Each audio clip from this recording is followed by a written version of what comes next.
Olá pessoal, bem-vindo e bem-vinda ao canal Amu Invest. RBRP11, vale a pena? Venha saber.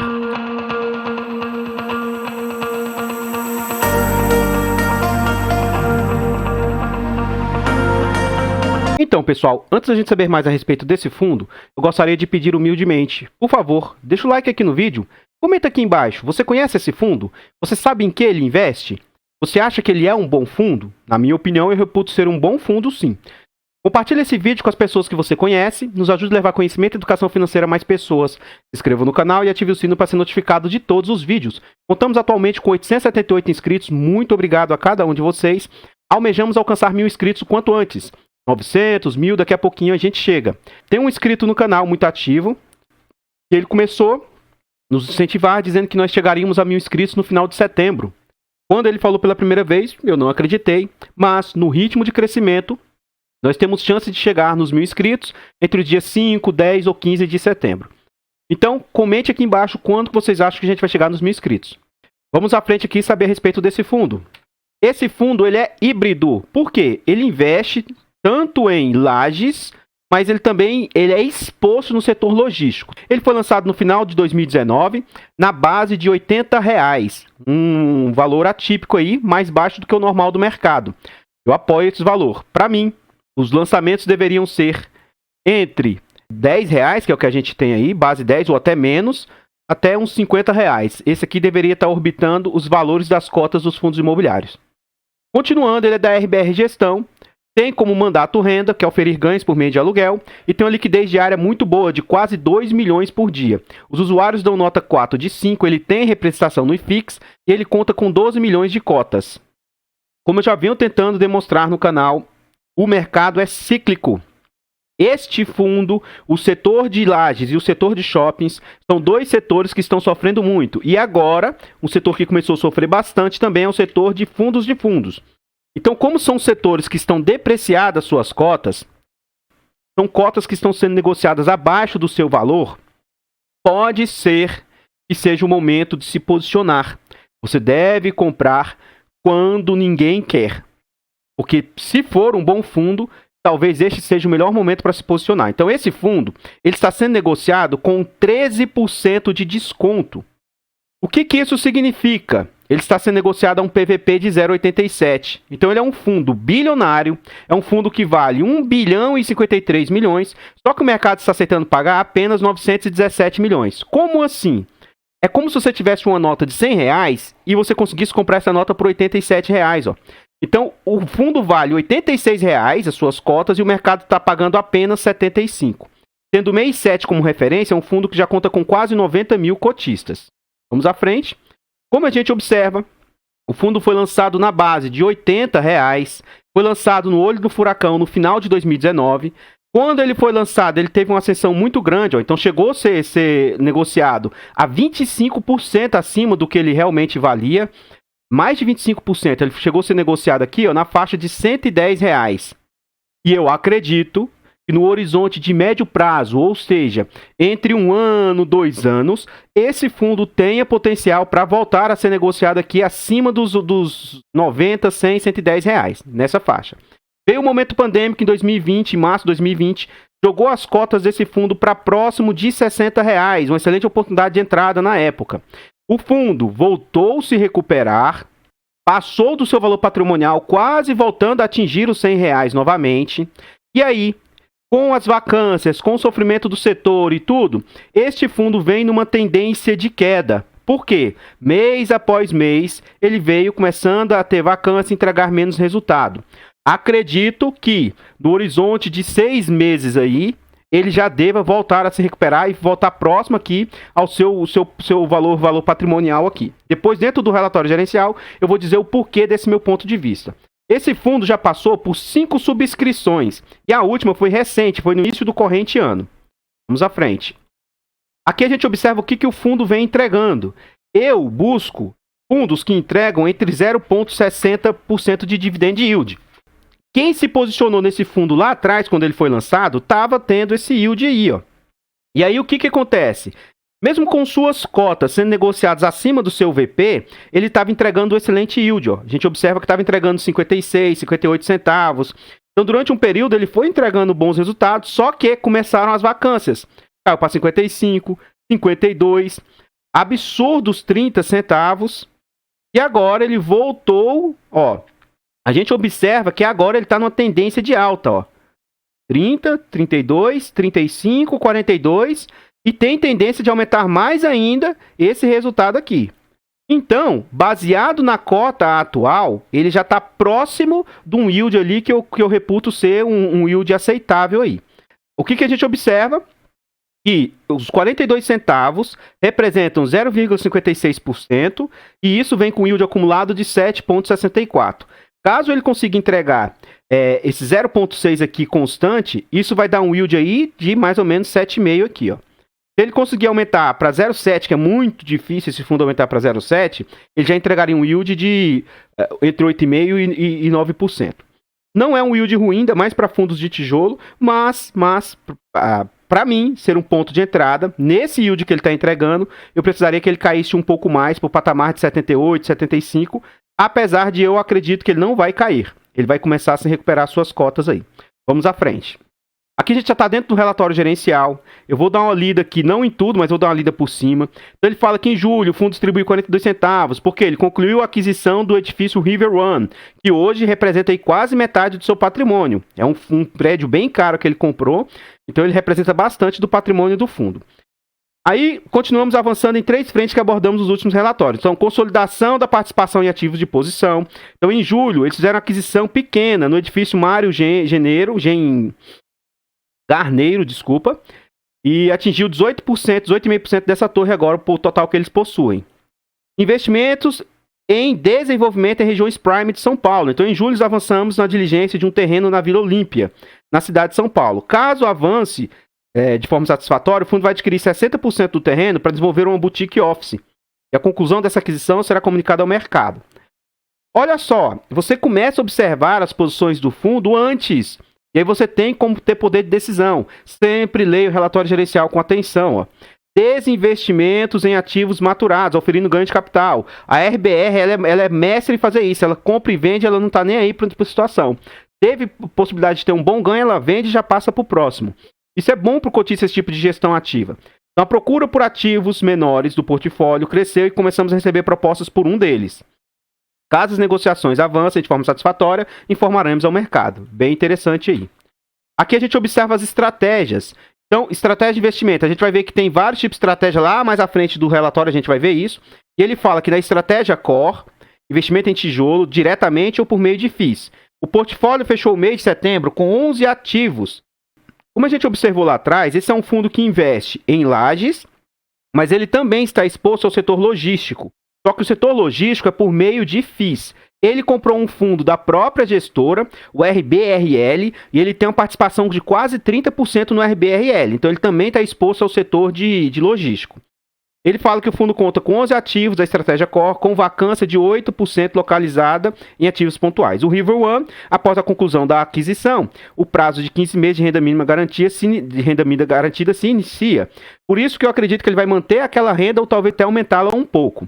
Nosso objetivo é alocar o prédio em até 12 meses. Por quê? Se ele tem 15 meses de renda garantida, ele quer tentar alocar em 12. Ora, a continuar no ritmo que está, se o nosso... a questão nossa macro, a questão do nosso setor aí econômico não der outro boom para baixo, esses 12 meses são suficientes. Mas se começar a ter problema na nossa questão econômica, talvez ele não consiga alocar esse prédio dentro de 12 meses aí. Vamos à frente. Aqui a gente observa o River One, a gente tem 2 fotos do River One aqui, internas, ó, um prédio bem bonito. E ele está falando, nessa torre aqui foi aquela que ele conseguiu aumentar para 18,5%, que é esse prédio aqui.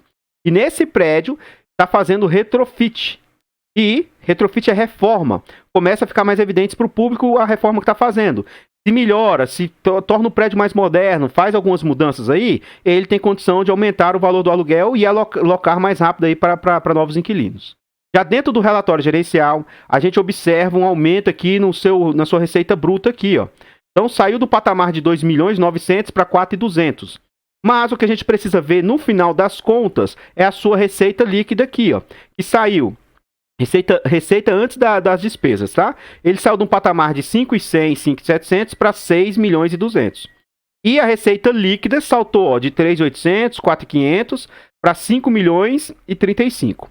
Então, nesse mês aqui, ele gastou um pouco das reservas. No mês passado, ele fez reserva. Então, é interessante a gente observar. De onde que são essas receitas, então? Passo a passo. Desses 6 milhões aqui e 200 que ele receitou, 4.200 vem das receitas diretas, 14 mil veio da venda de imóveis, lá do próprio FII que ele tem aqui, ó, 1 milhão e 400 do RBR Log, do logístico, RBRL, de outros FIIs que ele possui, 346 mil, Caixa, 150 mil, note que o Caixa diminuiu, porque ele alocou, né, fez parte dos caixas, ele não está tendo CRIs, ganho de capital bruto e outras receitas. E as despesas, de onde são?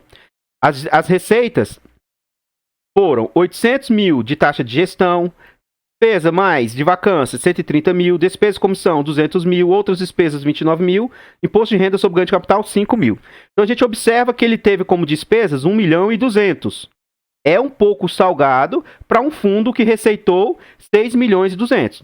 Então esse 1 milhão e 200 de receita chega a equivaler 20% do que ele receitou. É muito alto, muito alto. Só que a gente observa que essas despesas com comissões aqui, ó, que geraram 200 mil, é algo atípico. O mercado chama isso de não recorrente. Outras despesas também, a gente não estão detalhadas, pode ser algo atípico. Imposto de renda sobre ganho de capital pode ser algo atípico. Então, aqui é 250 mil de uma receita que não é recorrente. Então, ele vai orbitar ali ó, em torno de 950 mil. E ainda assim, eu reputo ser alto. Só que aí, esses 950 mil, se for uma receita de uma despesa mais recorrente, ele vai orbitar em torno de 15%. É um pouco mais aceitável, né? Mas aqui para mim seria o limite de 15% do que receita. Ainda assim é muito alto. Vamos à frente. Aqui é baseado nessa análise, nesse gráfico, que eu falo o seguinte, olha, ele saiu de patamares melhores, alcançou, entre aspas, o fundo do poço aqui, e ele vem com uma tendência de alta. Baseado nisso, é que eu acredito que as suas cotas vão voltar a se recuperar. Talvez ele não caia mais, e aí, assim, pelo menos para mim, não seja um ponto de entrada. Eu acredito que ele vai entregar nesse patamar de 47 centavos. Pode ser que ele entregue aí, talvez mais, talvez menos, mas eu acredito que ele se mantém nesse patamar aí. E eu acho difícil, então, as suas cotas caírem mais. Como que compõe o patrimônio desse fundo? Então, 748 milhões está em ativos imobiliários, são esses prédios que ele possui, as participações. 200 milhões aqui, ó, é do FIIs do RBRL que ele comprou. Então, ele tem ali 12 milhões para desenvolvimento, que é aquele lá da Vila Olímpia que ele falou. Ele tem outros fundos imobiliários, que é mais 60 milhões. 22 milhões em caixa, renda fixa, né, que não deixa de ser caixa, e mais 0,6 em caixa propriamente dito. Provisões de 5,8 milhões, que isso aqui está guardando. Então, isso tudo forma, que isso aqui é negativo, né? Isso tudo forma o patrimônio de 1 bilhão e 53 milhões. Vamos à frente. Aqui a gente vê as estratégias que eu havia dito lá atrás. Ó, o fundo tem estratégia core, estratégia tática, estratégia de liquidez, estratégia de desenvolvimento, retrofit. A core ele vai investir em tijolos diretamente ou em FIIs. Na tática, em FIIs listados buscando arbitragem, que é compra e venda, tradear. Na de liquidez, renda fixa, LCI, CRIs, buscando melhorar o carrego do fundo, que é justamente para momentos que ocorrerem vacância, por exemplo. E retrofit também. Então, olha só. O fundo pretende ter, no mínimo, 70% na estratégia core. No mínimo. Sendo que, atualmente, ele está com um pouco mais de 90%. Na tática, ele vai desde zero, ó, tática, liquidez e desenvolvimento, desde zero e no máximo 30%. Então, assim... se aqui ele tiver o mínimo de 70 e esse aqui tiver o máximo, ele não investe nas outras táticas. Entende a ideia por trás? Então, esse aqui ele quer ter no máximo 30% em tático. Tanto tático, liquidez e desenvolvimento, nenhum deles está atingindo 10% do PL ali. Ó. Esse aqui está em torno de 5%, esse aqui é quase irrisório e esse aqui também é irrisório. Deve ser algo em torno de 2%, 3%. Vamos à frente. Aqui a gente vê a representatividade de cada prédio. Então, River One, que acabou de ser comprado, que representa 40% do patrimônio do fundo, que ainda está desocupado, apesar de começar a sua renda mínima garantida aí, ó, é um fundo que, é um prédio que, se acabar o final desses 15 meses de renda mínima garantida e ele não locar, Isso aqui vai ser um elefante branco para o fundo até que ele loque. Só que ele está localizado num bom local lá de São Paulo, então acredito que talvez não chegue a esse ponto. Mas tem que ter essa atenção. O RBR, o logístico, o FIIs, representa 19% da carteira. E os demais estão por aí distribuídos. Esse tipo de ponto aqui para mim é algo muito preocupante. Um imóvel só representar 40% do portfólio é algo muito perigoso, tá? Aqui ele vem falar o que é estratégia tática, ó, XPML, TEP, TRNT, liquidez, que é dinheiro que ele vende a hora que quiser. O KNCR é muito líquido. Então, o próprio dinheiro em caixa, outros FIIs e mais aquela, entre aspas, mixaria, né, baseado no valor do fundo, representa 1%. Então, atualmente ele está 100% locado o valor. E em quais setores que está distribuído aí? Ele está distribuído 47% em recebíveis, corporativo 23%, shopping 19% e fundos aí 9%. Aqui a gente também observa a estratégia dos imóveis.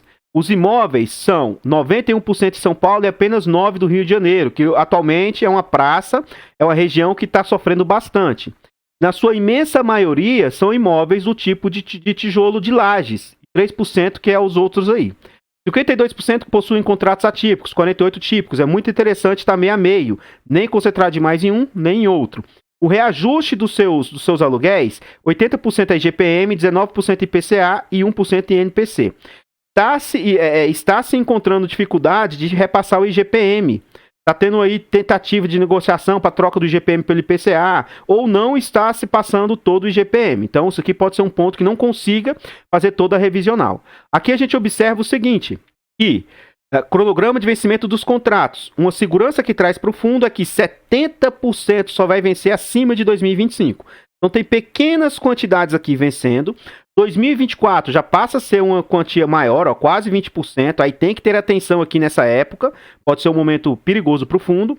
E as suas revisionais, que é quando vai rever e tentar aumentar o aluguel ou não, vai ter uma revisional aqui boa, grande, em 2023, uma parcela considerável em 2024 e todo o grosso aí de 2025 para frente. Aqui ele fala a respeito da vacância, né? E tanto a receita de caixa e a vacância financeira vem se mantendo mais ou menos em linha, e o aumento do caixa vem aumentando, principalmente em razão dessa subscrição e do aumento do fundo aí. Vamos à frente. Aqui a gente observa a diversificação geográfica novamente, ó. 75% do fundo está lá no Rio de Janeiro, está na região do Porto, e 24% no centro. E em São Paulo aqui, ó, a gente vai ter 38% na Vila Olímpia, aliás, 29% na Vila Olímpia, Marginal Pinheiros, Paulista, Santo André, Alphaville, Faria Lima. Então, aqui ele vem demonstrar um por um as porcentagens em cada região de São Paulo. São os 12 ativos aí, ó, os 11 ativos que ele possui. O River One, apesar dele ser um PL maior, ele está apresentando apenas 34% da receita. Ele locando o prédio, eu acredito que esse potencial aqui aumenta. Celebration representa 23%, o Delta Plaza 12% e assim por diante. Bem, vamos à frente então. Antes de eu mostrar os últimos slides, as últimas informações a respeito desse fundo, eu gostaria de pedir e reforçar novamente. Por favor, deixa o like aqui no vídeo. O que você achou do RBR? Você acha também que é um bom fundo? Eu acho um bom fundo. Teria tranquilamente esse fundo na minha carteira, desde que ele caísse mais um pouquinho para eu conseguir ter minha busca mínima de 0,60. Eu acho sim um bom fundo. A RBR é uma excelente gestora, com exceção daquele ponto deles estarem cobrando muito da taxa aí, mas acredito que ela vai cair e vai normalizar na faixa dos 15% aí. Mas reputo ser um bom fundo. Entretanto, o meu ponto de vista não deve ser levado em consideração como indicação de compra, venda ou manutenção do ativo. Você deve comprar porque você acha bom, ou você deve vender porque você acha ruim ou não quer mais ficar com o ativo. Nunca compre um ativo ou venda um ativo por indicação de algum youtuber ou de algum influencer. Tome as suas próprias decisões. O risco é seu, o dinheiro é seu. Compartilhe esse vídeo com as pessoas que você conhece. Nos ajude a levar conhecimento e educação financeira a mais pessoas. Se inscreva no canal e ative o sino para ser notificado de todos os vídeos. Muito obrigado aos 878 inscritos. Muito obrigado mesmo. Vamos firme e forte rumo aos 1000. Acredito e tenho convicção que com a ajuda de vocês a gente vai conseguir. Quando será que a gente vai atingir os 1000? Coloca aqui embaixo. Eu vou chutar uma data aqui, dia 2 e 3 de setembro. Tá? Até dia 10, dia 15 deve chegar, mas vou chutar uma data aqui, 2 ou 3 de setembro. E vocês? Quando vocês acham que a gente vai chegar nos 1000 inscritos? Comenta, que é muito importante o seu comentário. Eu vou ficando por aqui e vou deixar passando mais alguns slides a respeito desse fundo. E eu espero encontrar vocês nos próximos vídeos. Fiquem todos com Deus, tenham uma boa noite e fui!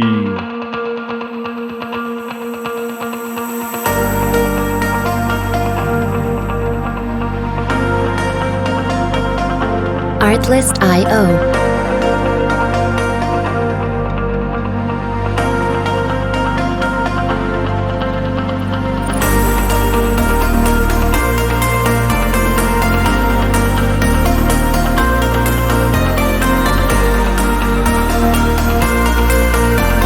Music licensing reimagined.